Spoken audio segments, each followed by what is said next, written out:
literally just about to start, and then I looked down and Grayson, my Great Dane slobber, all over me. It's been a hot minute, guys. I know. I feel like I was gone for 9 months and I came back. I was like, I'm back. And then I left again. And then I was like, I'm back. Left again. I go through these periods where I'm like, I really want to do this channel. And I do. Like, I want to keep up with this channel. But man, figuring out life since being on the farm has been difficult. Not figuring out life, but figuring out how to work in the digital content creation of side of things. So i.e. YouTube, Instagram, all that. I have found Instagram to be the easiest. So I've been very active over on Instagram and Instagram stories. I'm like really enjoying Instagram stories. By the way, all the trees are losing leaves, so they're falling everywhere. But I miss this side of things. I miss the creation side of the creativity side of these things. I miss being able to just be more descriptive and just give more information on certain things. I miss talking about minimalism. I miss being a minimalist. We'll talk about that in a bit. There's just so much that has been going on that my mental bandwidth has just been shot. I was doing really great at doing yoga and meditation, and I lost out on that, which I want to get back into again. I really enjoyed it. I saw huge positive benefits from it. Also, the girls are coming up with grandma right now to let out all of our chicks. Chicken math, let me tell you, it is a thing. It is a thing. But I wanted to come on here and just give you guys like a big life update. I'm actually gonna go hang out with Lav. I have lemons for her, which are her favorite, and a pocket full of carrots. But we'll do that after the kids put all the chicks where they belong. Check out this little lady. Oh, I know. You want your friends. But they want to see how pretty your coloring is.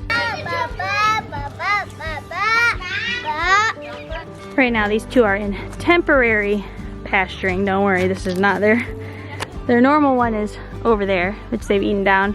We were testing out this new fencing to see if they would respect it. I have a lemon for you, ma'am. I'm hoping the camera will be safe here because I'm right next to the poly tape line, which has an electrical current through it, so they don't like to go near it. Okay, this is my second time trying to film this part because Lil Miss Lav here, I thought it would be a genius idea to come stand in here with her. She's just after my pocket of carrots. This is all she's trying to do. So basically I wanted to come out here and I thought Lav would be, you know, a cute little ornament in the background, but she's a distraction, a major one, because she wants all the carrots in my pocket, and I should have known better. Calvin, come here, buddy. He wants carrots too, but he won't come over here because Lav can get a little feisty when it comes to treats. There's a lot of life updates, and the biggest one is the one that I haven't been like hiding. I have never been one that has been like, I haven't ever branded myself as a vegan. Like, that hasn't ever been my brand, a vegan. It just became part of my life in the last 3 years, and obviously with questions, people asked how we did it, and I shared it, but I never became like a vegan activist. I just never deep dived into that because quite honestly, I don't like the vegan community. Even when I was vegan, which yes, I am not vegan anymore, our family is not vegan.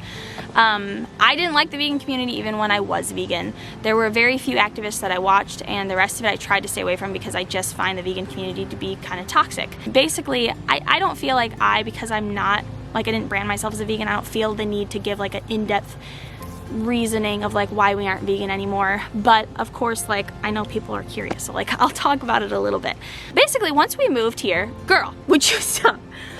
Once we moved here, we got involved. We live in an agriculture county, so we got to know a lot more farmers. I also grew up with my grandpa as a cattle rancher. And then also we got involved in the homesteading community. And there was a lot of things that I felt like were not truthful in terms of teaching you about like the unethical side of things that I learned firsthand once actually being around it. But on the flip side, there were also things, especially in the homesteading community, that I have seen that they feel is ethical and better for the animals that I completely disagree with and will never do. There's just a lot of change, and one of the biggest reasons though was honestly that I felt like the original reason that we went plant-based was for health reasons. We weren't doing that anymore. Once we moved to the farm, I quickly learned there is no denying that the prep work required for whole foods plant-based diet takes a lot more work than a non-whole foods plant-based diet. If you're just eating like whole foods, non-processed, but you're eating animal products, that takes a lot less work than it does to daily, I'll say daily, because obviously if you're homesteading and you're going to use animal products, like maybe you're going to make your own cheeses or you're going to milk your cow, those things do take time. But the day-to-day cooking time, I found, took a lot more time that we just didn't have, and I was constantly scrambling for meals, and we would very quickly resort to the processed vegan options, vegan processed burgers, vegan processed hot dogs, like spaghetti. Like, it was just, we weren't eating whole foods like we were before. We just didn't have the time to cook how we wanted to. And I also found that the kids were starting to get a little bit, and I've talked about like having eating disorder in the past, and I'm really careful about how I speak about food, but it's very difficult to not have your kids use restrictive type communication around food when you have a restricted diet, which a vegan diet is a restricted diet. And I started to notice that they just became a little hyper fixated on like what was in things and whether they could eat things or not. We don't even use terms like healthy and unhealthy, and they started using terms like that. So really about a month before we decided not to be vegan anymore, I was noticing the communication about food and how my kids were talking about it, and obviously that was a red flag for me. And then also on the flip side, up until that time period, about a month before, I felt fine. I felt good, even on the processed food. I didn't feel like, and I've been under a lot of stress living here, not because like it's been difficult, so to say. Like, we get along with my parents, we get along with Ryan's parents, and so it was never like bad living with them by any means. But when you have PTSD and you need that time alone, and like you're not in your own house and you can't have your own just schedule, and you're having to stay on top of your kids to stay quiet because, you know, they're in a house with other adults that aren't used to young kids, it's just a lot. And so I feel that a lot of like the weight gain that I had moving here was from that. So really when it comes down to it, it was a multitude of things. It was noticing the communication with my kids and how they talked about food. It was being actually involved in the agriculture community and the homesteading community, learning the things I like and the things I don't like, and the things that like I thought I knew as a vegan but was wrong about. And then it was also learning about, or realizing that in that last month, my pain had started to increase again. And so it just the processed foods was really a big problem. Long term, our focus is to know where our food comes from. And you know, if you want to see more of the process of like homestead stuff, you can go check out my homesteading channel. But I'm just like being open and honest with you guys about, and I know not everybody's gonna like our reasoning. And when it comes down to it, like a lot of it boils down to mental health, the mental health of my children, the mental health of myself, and how overwhelmed I felt with cooking whole foods plant-based versus cooking a non-processed, omnivore diet. And that can only boil down to the person, you know, like that isn't something that someone else can have an opinion on, because they're not me, they don't have my mental health, they're not my kids. And I know everybody's going to have their opinion, and honestly, like if anybody's rude about it, I'm just going to delete it and I'm not even going to give it any attention. But I wanted to fill you guys in for those that, you know, have followed me for a while and supported my family, and you deserve like an explanation of kind of like where we've been, what's going on. I wasn't like hiding that we weren't vegan. I've answered on Instagram, like when people asked, there's been several that I've said like, no, we're not anymore. I just didn't want to deal with the vegan police. And so I wasn't up to it yet. At the end of the day though, I know that not everybody is going to agree, because when it comes down to it, there's bad and good in every industry. I know there's going to be people that have been around the agriculture industry and in it, that have experienced the opposite of me, or the homesteading community and experienced the opposite, and that is why they're vegan. That it's just, everybody has differing opinions and differing experiences, and I definitely understand that, and I still support people that want to be vegan. I don't have an issue with it. I think it's still a very healthy diet when it's done well. We never had any issues. All of our kids grew several inches. Goodness, Ari grew 4 to 4.5 inches every year that we were vegan. Our kids were thriving on it when we were whole foods, and so you know what, there's just, like I said, everybody has different experiences, and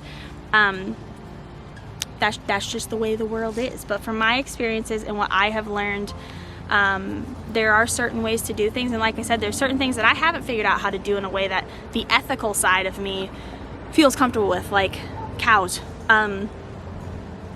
And there's certain meats that I still don't really like to eat, like pig. So yeah, I mean, would you stop?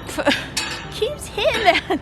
She knows it. She knows that it's driving me nuts, and so she keeps tapping the gate. You keep moving my camera. Would you stop it? I didn't really plan to make this video all about why I'm no longer vegan, but you know, I should have known that it was never going to be a short response, and then I should have just made it its own video or not talked about it at all. Anyways, I really wasn't planning on this video being all about, like, I'm no longer vegan. I should have known better that it wasn't going to be a short explanation, even though I don't feel obligated to give a long explanation because I'm not like a vegan activist or something. I still feel like I should say something to you guys. And you know me, I'm not really good at like short explanations. I'm just not. Which obviously leaves me open to more critique, and that's fine. But yeah, I felt like my mental health especially just was not great. As a vegan, I felt very restricted, especially since moving here, and like now we're not like as close to those options. It just became more difficult, and when it comes down to it, like the biggest reason is my kids and the way they're talking about food, the way they feel like they're missing out on things, and the social aspect of it for them. I am always going to put my kids first. I miss this, and that's probably why this is long, because I miss being able to just talk like this. And I actually got an Instagram comment from someone that was like, I miss this channel, this particular one, because she just appreciated how I talked about things, and she said I was good with my words, which if you watched the unedited version, you would disagree. Editing is wonderful. But I miss being able to just talk to you guys. I can't do this kind of stuff on our vlog channel or on Seed to Table, because, you know, we're sharing more of the homesteading side of things. This channel is more just me.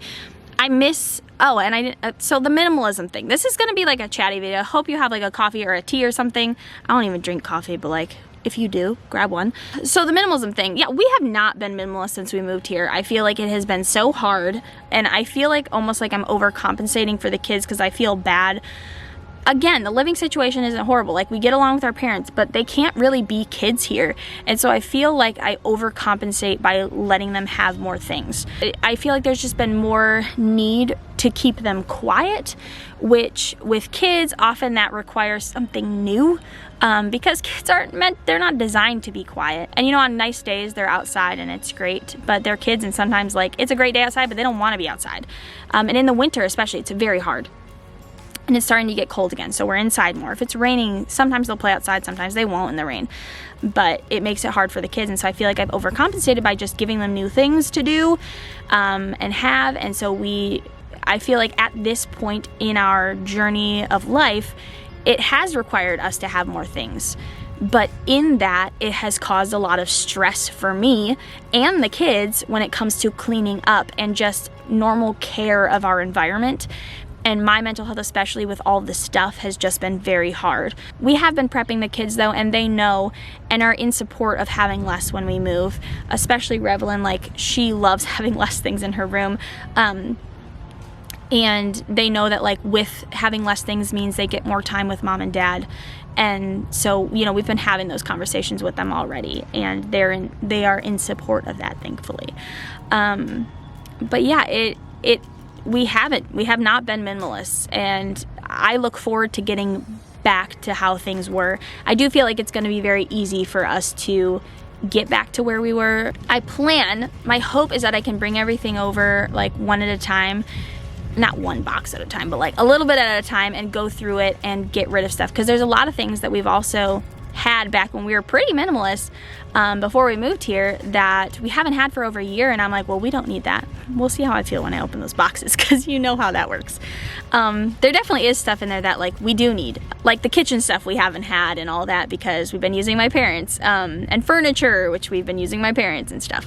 So yeah, it's just I do feel like you guys are going to be watching a little bit of like going back to a journey of finding minimalism again.